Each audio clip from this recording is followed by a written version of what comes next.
الحمد للہ وحدہ والصلاة والسلام علی من لا نبی بعدہ وعلی آلہ واصحابہ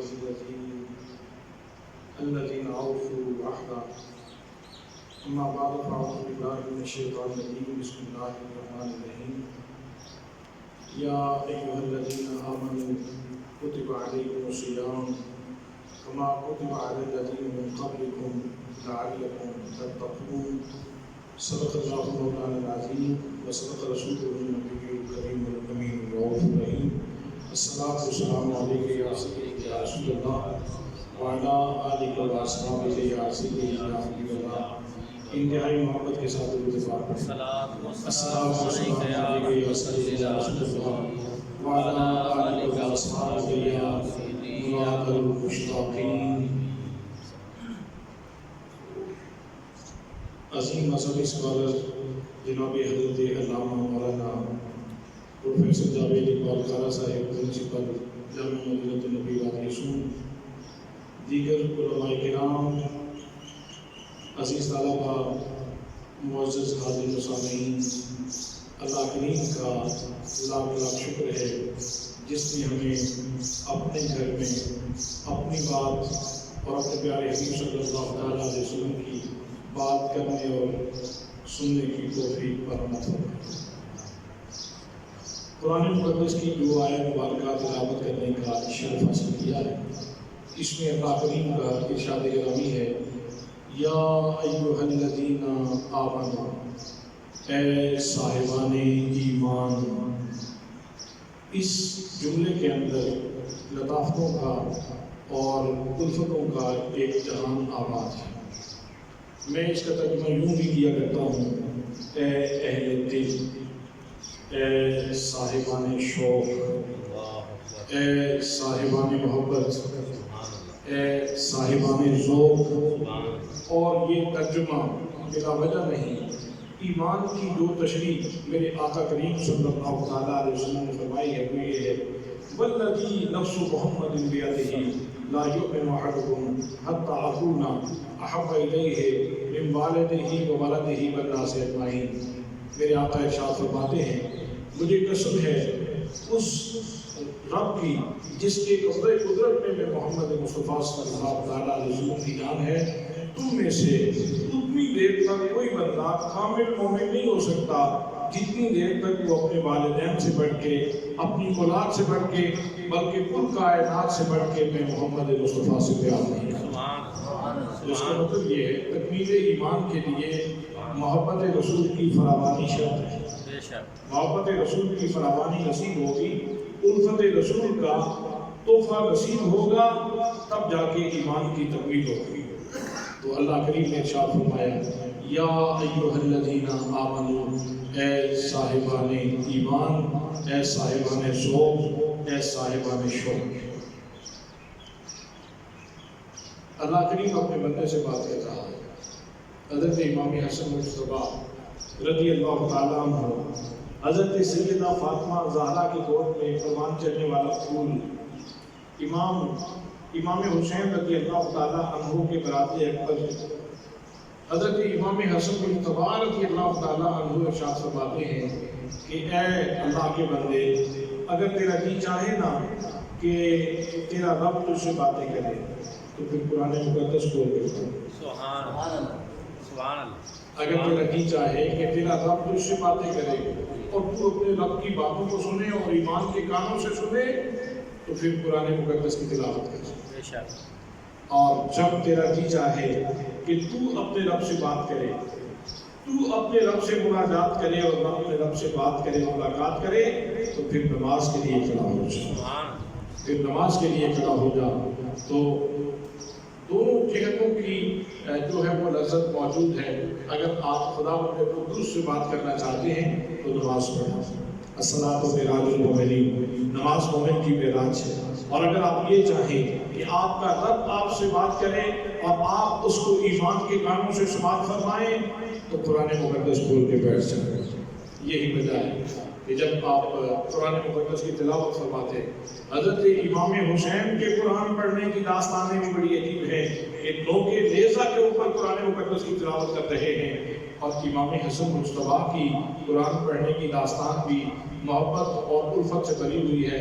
آپ جب قرآن مقدس کھولتے ہیں اور جہاں یہ الفاظ آتے ہیں نا، یا ایھا الذین آمنوا، تو آپ کی آنکھوں سے جھڑیاں لگ جاتی ہیں اور فرد جذبات میں آ کر اللہ کی بارگاہ میں عرض کرتے ہیں، لبیک اللہم لبیک، لبیک اللہم لبیک، لبیک اللہم لبیک، اے میرے مالک و مولا، میں حاضر ہوں، جو تیرا حکم ہوگا، امر ہوگا تو اس کی اطاعت ہوگی، اور اگر کوئی کسی کام سے روکا جائے گا تو میں اس طرف نہیں جاؤں گا۔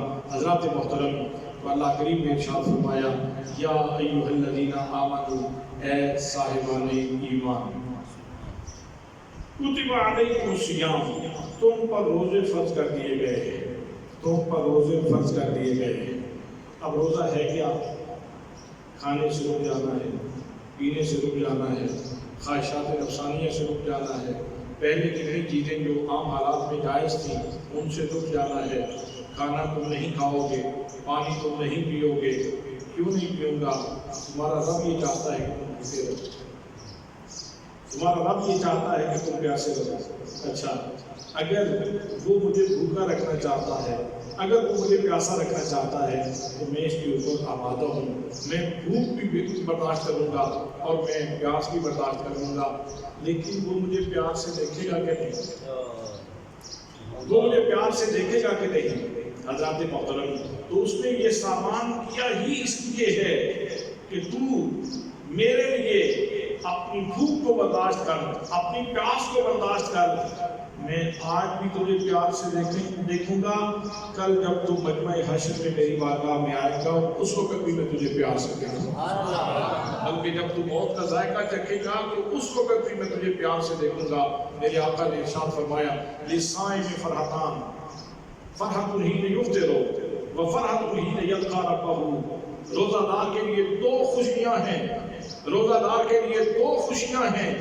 ایک خوشی تو اس وقت ہوتی ہے جب وہ روزہ افطار کرتا ہے تو جذبات تشکر کے ساتھ دل معمول ہوتا ہے، الحمدللہ، شکر الحمدللہ، اللہ کے ایک حکم کی تکمیل کا جو ہے وہ موقع میسر ہے، اور میں نے اللہ کے ایک حکم کی تکمیل کر دی۔ ایک تو افطار کے وقت انسان کو خوشی ہوتی ہے، فرمایا دوسری خوشی اسے اس وقت ہوگی، لوگ دنیا سے جاتے ہیں ڈرتے ہوئے جاتے ہیں، کیا ہوگا؟ داور معاشرے حضور حاضر ہونا ہے، مالک الملک کی بارگاہ میں جانا ہے، جب موت کا ذائقہ چکھوں گا اگلا جہان کیسا ہوگا؟ تو حضرات محترم، پہلے ہی یہ گوئدہ جام فضا سنایا جا رہا ہے، چند دن کی بھوک برداشت کر لے، چند دن کی پیاس برداشت کر لے، جب تو اس دنیا کو چھوڑے گا، اس محبوب دنیا کو چھوڑ کر دہلیز دنیا سے قدم اٹھا کر دہلیز برزخ پہ قدم رکھے گا تو تجھے پشیمانی نہیں ہوگی، اس وقت تو اپنے رب کو دیکھ کر خوش ہو جائے گا، تو اپنے رب کو دیکھ کر خوش ہو جائے گا، تیرے چہرے کے اوپر مسرت کے اثرات ظاہر ہوں گے۔ حضرات محترم، تو میں عرض کر رہا ہوں کہ فرمایا کتب علیکم الصیام، تمہارے اوپر روزے فرض کر دیے گئے ہیں۔ انسان سوچتا ہے کہ اچھا یہ میرے لیے ہی ہے یا اس کی کوئی تاریخ بھی ہے؟ تو اللہ کریم نے اس کی ہسٹری بھی بیان فرما دی، اس کی تاریخی حیثیت بھی بیان فرما دی۔ فرمایا کما کتب علی الذین من قبلکم، جس طرح تم سے پہلے لوگوں کے اوپر فرض کیے گئے تھے روزے، ایسے ہی تم پر بھی فرض کیے گئے ہیں۔ اس کا مطلب یہ ہے کہ یہ اتنا مشکل کام نہیں ہے کہ جس طرح کا کام آج تک کسی نے کیا نہ ہو، اس سے پہلے بھی میرے بندے اس مرحلے سے گزر چکے ہیں، اس مرحلے سے گزر چکے ہیں، وہ اس کا تجربہ کر چکے ہیں۔ اس لیے تو اس خوف میں مبتلا مت ہو کہ پتہ نہیں یہ انجام تک پہنچے گا کہ نہیں پہنچے گا، پتہ نہیں میں پورا دن گزار سکوں گا کہ نہیں گزار سکوں گا۔ تم سے پہلے بھی لوگ روزہ رکھتے رہے ہیں اور ان کے اوپر بھی ہم نے روزے فرض کیے تھے۔ تو اس کی فلاسفی کیا ہے؟ بھوکا کیوں رکھنا چاہتا ہے، ہمیں پیاسا کیوں رکھنا چاہتا ہے؟ تو فرمایا لعلکم